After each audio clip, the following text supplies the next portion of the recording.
let's just jump right into your fight, man. Coming up, LFA 141. You'll be facing Robert Trujillo. Let's Yeah. talk about him, man. What do you know about him? Tell us about him. So honestly, with all of my opponents, I kind of just watch enough film to know I'm okay with accepting it, Hmm. and then I kind of let my coaches do the studying of the tape, and then they let me know what I need to work on and just focus on myself. Uh, Obviously, he's got a good record. That's what we wanted, to fight someone with a good record.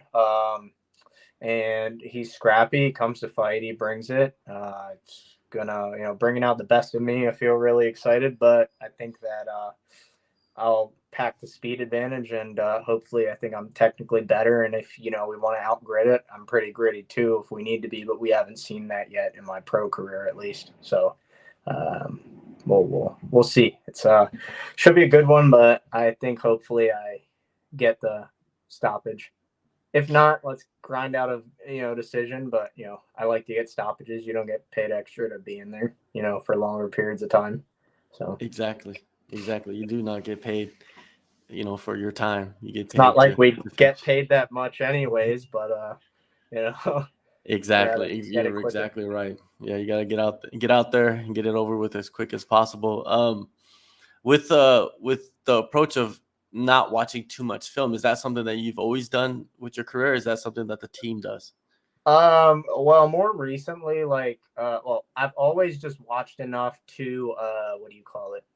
To gather, that I'm okay with fighting them. And then I watch a little bit just to gauge what their skill sets are at. But my philosophy with it is, because, I come from a wrestling and jiu-jitsu background too, is that you can watch them all day, but they're going to feel different when you're in there. Mhm. So like, I can, study tendencies and whatnot, but I feel like that takes away from me focusing on myself. So I just focus on what I can do. Because a lot of times I do what's different than what you've seen in film. So that it's like, I feel like it's all going to be a feel thing. So sometimes game plans go out the window too. So it's like, I don't really watch too much film on them. I'll let my coaches do that and say, this is what we noticed and we're going to exploit that. This is what you need to work on. All right, let's rewind back a little bit to your amateur career. Mm-hmm. From what I've seen, you were undefeated as an amateur. Is that true? Yeah, I was Tapology says 4-0, but I was 5-0. My first fight wasn't sanctioned. I guess I didn't know that. They just said let's have an MMA fight. And yeah, 4-0, 1-0 in kickboxing. I fought a guy who was like 10-3 and won by decision, and then 3-0 as a pro. So I would have liked to have more fights by now as a pro, but Yeah. pandemic and had like an injury during quarantine that held me back a little bit. But now with this one, it will be 3 fights in a little over a year, like a month over a year. So, like you mentioned, the amateur career was successful. Then you made your debut in 2019. That Mm-hmm. second round finish.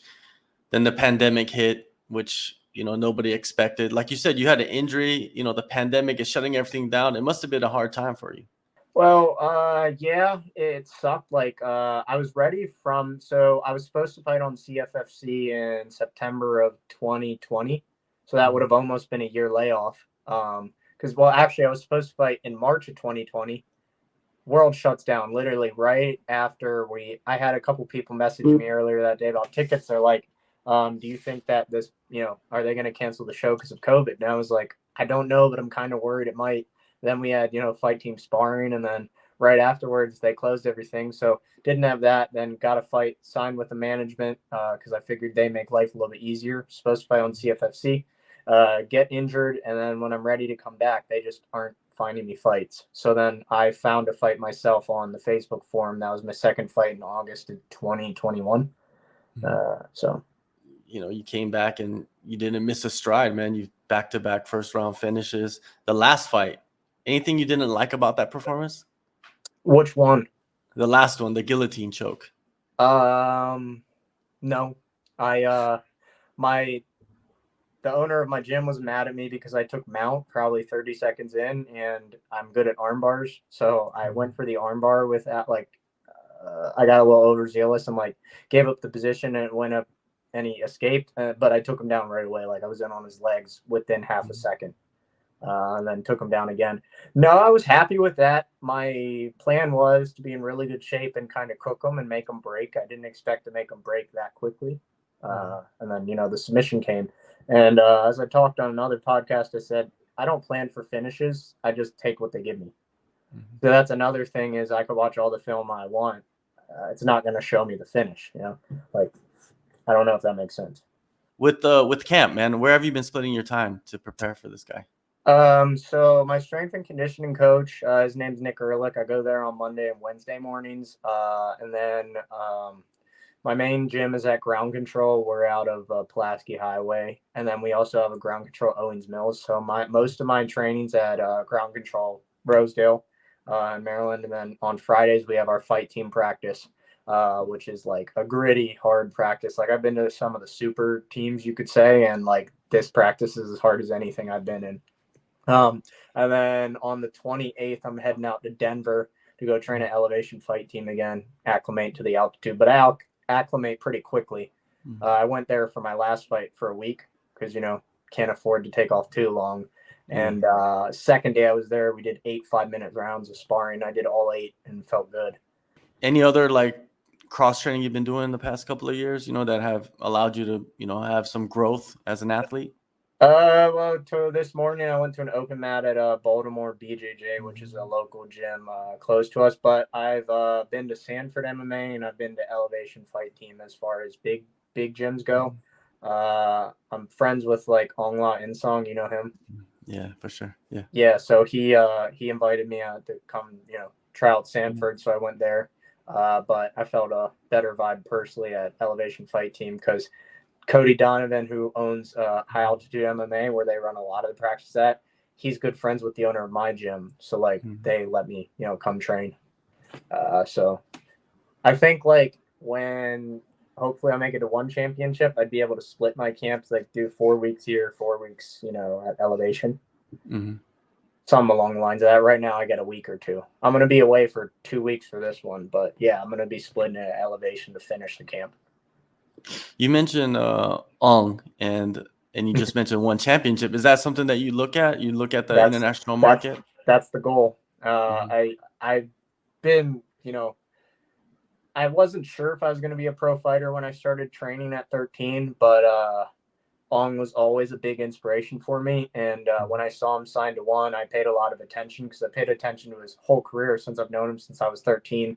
Once he made it there, and then I see him, doing really well and wins the title there, and I see them rain the confetti on him in Burma in his hometown, and just how happy he was and the accumulation of work that I knew he would amount to one day. I was like, that's where I want to be because I feel like, given my ethnic background and my looks and Filipino flash, that I'll be very marketable there and I'll be able to maximize my career potential because I can always go to the UFC later. I couldn't agree with you more, man. Like you said, the market is there. You have the background. You're the flash.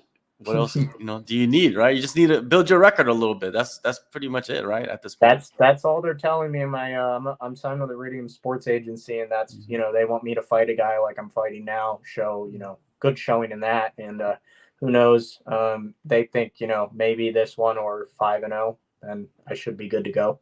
I feel ready. I've been training for 13 years on the 25th of August, so like I'm putting a lot of work. It's not like yeah. Yeah, I would love to see you over there, man. They have some solid. You can fight in 2 weight classes. That's what's unique about one championship, right? Yeah, no, I really like what they're doing with the hydration testing, and with the Amazon Prime deal, it'll give more exposure to U.S. market. And what they're doing, I'll go compete in jiu-jitsu there too. Not the kickboxing. I'd probably get my ass kicked against the guys they got there. Maybe in the jiu-jitsu too, but I got some good jiu-jitsu. I'd like to roll with some of those guys, so I'll do both. I don't care. Yeah, a lot of opportunity there, man. But before we get to that, LFA, man, 141. What are you expecting? What are you going to show us? I think that I'm going to show heavy pressure. I'm going to land good kicks, good punches, hopefully beat him to the strike and not make it a dirty fight. But as I said, if we have to do that, I'd like to, technically outperform him. And then if it goes to the ground, I'm going to suffocate him and then get the finish if it goes there. Yeah, like a Reiner de Ritter type thing. Yeah. All Dude, have right, you all seen right. him fight? That man is a savage on the ground. Man, I don't know if there's many guys that could go to the ground that could hang with them, to be honest with you, in an MMA fight. He's probably going to win the heavyweight title too if he can take Yeah, Homeboy down. I don't know. He's got some good wrestling. he does, man. Yeah. But yeah, I would love to see it. You know what I mean? I would love to see uh, Rainier get a shot at a third title. Why not? Why not allow him to do it? You know what I mean? You're going to push other guys to do it, so let him do it. Anyways, Yeah. September 9th, LFA 141. Shawn, appreciate the time, man. All the best to you, and hopefully we'll be speaking soon again. Yeah, sounds good. Thank you.